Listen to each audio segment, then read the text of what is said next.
বিসমিল্লাহির রহমানির রহিম। প্রিয় কৃষক ভাইরা, আসসালামু আলাইকুম। আমি কৃষিবিদ রাজা মোহাম্মদ মাসুম। আজকে যে বিষয়টি নিয়ে আপনাদের সাথে কথা বলবো, যে আপনাদের সাথে শেয়ার করবো, সেটা হচ্ছে ধানের জমিতে যে আমরা সেচ প্রদান করি বা সেচ ব্যবস্থাপনা করি, এই সেচ ব্যবস্থাপনার ক্ষেত্রে কৃষির একটি প্রযুক্তি আছে বা একটি উদ্ভাবনা আছে, যেটা হচ্ছে এডাব্লিউডি পদ্ধতি বলা হয়, যেটা ইংরেজিতে এডাব্লিউডি অর্থাৎ হচ্ছে alternate drying and wetting and drying process বা এডাব্লিউডি পদ্ধতি। এই পদ্ধতিতে যদি আপনি এই পদ্ধতি বা এই কিটটি ইউজ করার মাধ্যমে যদি আপনি সেচ ব্যবস্থাপনা বা সেচ প্রদান করেন, তাহলে কিন্তু আপনার সেচের ক্ষেত্রে, জমিতে সেচের ক্ষেত্রে আপনার অনেক অপচয় রোধ হবে। আপনি এই ব্যবস্থার মাধ্যমে জানতে পারবেন যে কখন আপনার জমিতে সেচ প্রয়োজন বা আপনার কখন সেচ প্রয়োজন হবে না, কতদিন পর্যন্ত আপনি সেচ না দিয়ে রাখতে পারবেন। ঠিক আছে, অনেকে আমরা না জেনে জমি একটু উপরে যখন শুকিয়ে যায় তখন আবার সেচ দিই। এতে কিন্তু আপনার সেচের ক্ষেত্রে যে আমাদের অপচয়টা হয়, পানির অপচয় হয়, আমাদের টাকার অপচয় হয়। ঠিক আছে, ভূগর্ভস্থ যে পানিটা, সেটা কিন্তু আমাদের সেটার উপরে কিন্তু অনেক চাপ হচ্ছে, আলটিমেটলি কিন্তু আমাদের পানির অপচয় হচ্ছে। আর যদি আমরা এই কিটটা ইউজ করি, তাহলে আমরা বুঝতে পারবো কখন পানি দিতে হবে বা কখন পর্যন্ত আমরা সেচ না দিলেও চলবে। সো আমরা এই প্রসেসটি আজকে জানবো। তবে সেক্ষেত্রে আমি একটু কথা বলে নিচ্ছি যে আমরা ধানের যে সেচের বিষয়টা, সেই বিষয়টা হচ্ছে আমরা প্রথম চারা রোপণের পর থেকে 2 সপ্তাহ পর্যন্ত, প্রথম 2 সপ্তাহ অবশ্যই জমিতে 2 থেকে 4 সেন্টিমিটার পর্যন্ত পানি ধরে রাখতে হবে। কারণ এই সময়টা কি হয়, আমাদের কুশি বৃদ্ধি হয় বা আগাছা দমনের ক্ষেত্রে অবশ্যই এই সেচটা ধরে রাখাটা জরুরি। এরপর হচ্ছে দ্বিতীয় আরেকটি ধাপ হচ্ছে, আপনি যখন ধানের জমিতে ফুল আসবে, ফুল আসা শুরু থেকে এবং মিল্কি স্টেজ পর্যন্ত বা দুস্তর পর্যন্ত, এই সময় ধানের জমিতে দাঁড়ানো অবস্থায় 5 সেন্টিমিটার, মানে 5 সেন্টিমিটার পানি দাঁড়ানো অবস্থায় রাখতে হবে মিনিমাম 2 সপ্তাহ।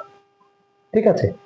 আর অন্য সময় 20 দিনের পর থেকে আপনার থোর আসা পর্যন্ত, আগ পর্যন্ত, এই সময়টা কিন্তু আপনাকে অবশ্যই অল্টারনেটিভ ওয়েতে পানি সেচ দিতে হবে, অর্থাৎ শুকনো এবং ভিজানো।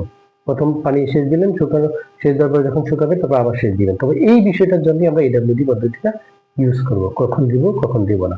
আমরা জমিতে এমন একটি জায়গায় এডাব্লিউডি পাইপ বা যে কিটটি আছে, এটি এমন ভাবে সেট করব যেখান থেকে সম্পূর্ণ জমিটির অর্থাৎ সেচ ব্যবস্থা বা পানির স্তরটা আমরা বুঝতে পারবো। তবে এই বিষয়টা কি, একটি আমরা 30 সেন্টিমিটার মতো একটা পাইপ নিব, পিভিসি পাইপ, যেটা ব্যাস হবে 10 সেন্টিমিটার মতো। ঠিক আছে, এই 30 সেন্টিমিটার পাইপের 20 সেন্টিমিটার পাইপটা আমরা মাটির নিচে স্থাপন করব এবং 10 সেন্টিমিটার মাটির উপরে রাখবো। মাটির নিচে যে 20 সেন্টিমিটার আমরা সেট করব, সেই 20 সেন্টিমিটারে আমরা প্রথমে কি করব, 10 মিলিমিটারের 9 থেকে 10 মিলিমিটার পর পর 5 মিলিমিটার ব্যাসের আমরা ছিদ্র করে দিব সারি সারি ভাবে চারপাশে দিয়ে ছিদ্র করে, দেন আমরা সেটা মাটিতে সেট করবো, ধানের জমিতে সেট করব।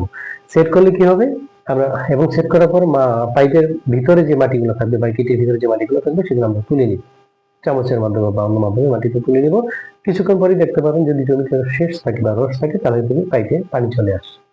তো এই পাইপের নিচে, মাটির নিচে যে পাইপটা আমরা 20 সেন্টিমিটার দিলাম, এটা কিন্তু 15 থেকে 20 সেন্টিমিটার নিচে যখন পাইপটা চলে যাবে বা থাকবে, তখন কিন্তু আমরা পুনরায় সেচ দিব।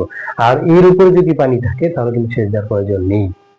তার মানে মাটির উপরে যদি, জমিতেও যদি, জমি যদি শুকনো থাকে, বাট আমরা মাটির নিচে যে আমরা 20 সেন্টিমিটার পর্যন্ত পাইপটা নিয়েছি, সেখান থেকে 15 থেকে 20 সেন্টিমিটার উপরে যদি পানি থাকে, তখন কিন্তু পানি দেওয়া লাগছে না। আর সেটা স্তর যখন একবার 15 থেকে 20 সেন্টিমিটার নিচে চলে যাবে, তখন কিন্তু আমরা পানি দিতে পারবো। তার মানে কি হলো, আপনার যে অতিরিক্ত সেচ দেওয়া বা আপনি কখন সেচ না লাগলে আপনি কিন্তু পুনরায় সেচ দিতে হচ্ছে, এতে কিন্তু আপনার টাকার অপচয় হচ্ছে বা পানির অপচয় হচ্ছে, টোটালি সবকিছু মিলিয়ে। ঠিক আছে, তো এই পদ্ধতিটা ব্যবহার করে কিন্তু আমরা সেচ ব্যবস্থার গুরুত্বটা বা সেচ ব্যবস্থাটা আমরা সঠিকভাবে ব্যবস্থা করতে পারি। তবে এক্ষেত্রে আরো কিছু কারণ আছে। যদি আমরা 20 দিনে চারা রোপণের 20 দিনের পর থেকে থোড়া আসা আগ পর্যন্ত আমরা যদি এই পদ্ধতি ইউজ করি, তাহলে কিন্তু অনেক উপকার হয় ধান গাছের ক্ষেত্রে বা ধান ক্ষেতের ক্ষেত্রে। কি হয়, আমরা যদি 20 দিনের পরে বা থোড়া আসা আগ পর্যন্ত একটানা জমিতে পানি রাখি, তাহলে কিন্তু আপনার কুশি দেরিতে হবে। ঠিক আছে, আর যদি আমরা এই অল্টারনেটিভ ওয়েতে আমরা এই জমিতে সেচ ব্যবস্থাপনা করি, এই EWD পদ্ধতি বা কিটের মাধ্যমে দেখে দেখে বা এটা পরীক্ষার মাধ্যমে, তাহলে কিন্তু কি হবে, আপনার আপনার ধানের যে গোড়া শক্ত হবে, যে ধান গাছে যে শিকড় আছে, শিকড়টা বিস্তার অনেক সঠিকভাবে অনেক ভালো হবে, এবং সেক্ষেত্রে কিন্তু ধান গাছ মাটি থেকে সহজেই পুষ্টি নিতে পারবে বেশি পরিমাণে। এবং কি হবে, আপনার আলটিমেটলি যে কার্যকরী কৃষির সংখ্যা বৃদ্ধি পাবে ধান ক্ষেতে। আবার আমরা যে অল্টারনেটিভ ওয়েতে নিচ্ছি, এতে কিন্তু ওই অনেক সময় কি হচ্ছে, যদি আমরা এই কিটটা না ইউজ করি, আমরা ওই অল্টারনেটিভ ওয়েতে, অর্থাৎ প্রথমে ভিজানো, পরে শুকানো বা শুকানো পর্যন্ত অনেক সময় আমরা ওয়েট করি। ঠিক আছে, কিন্তু এই শুকানো যদি আবার মাটি চিট ধরে যায় বেশি, তাহলে কিন্তু শিকড় ছিঁড়ে যেতে পারে। তো সেক্ষেত্রে কিন্তু গাছের ড্যামেজ হচ্ছে হবে এইভাবে। আর যদি আমি অল্টারনেটিভ ওয়েতে বা এডব্লিউডি এই পদ্ধতি আমরা ইউজ করি, তাহলে কিন্তু আমরা এই এই এই প্রবলেমের সম্মুখীন হতে হচ্ছে না। আমরা ওইটা দেখি কিন্তু কখন সেচ লাগবে বা কখন সেচ লাগবে না এই বিষয়টা আমরা নির্ধারণ করতে পারবো, এবং সেই অনুযায়ী আমরা যদি সেচ দিই, আপনার ধান ক্ষেতের ক্ষেত্রে সেচ ব্যবস্থাপনার ক্ষেত্রে যে গুরুত্বটা আছে সেটা কিন্তু সঠিকভাবে পালিত হবে। ঠিক আছে? আর এই সেচ ব্যবস্থাপনা সঠিকভাবে আমরা সেচ ব্যবস্থাটা করতে পারবো। আশা করি কৃষক ভাইরা উপকৃত হবেন। ভালো থাকবেন। আসসালামু আলাইকুম।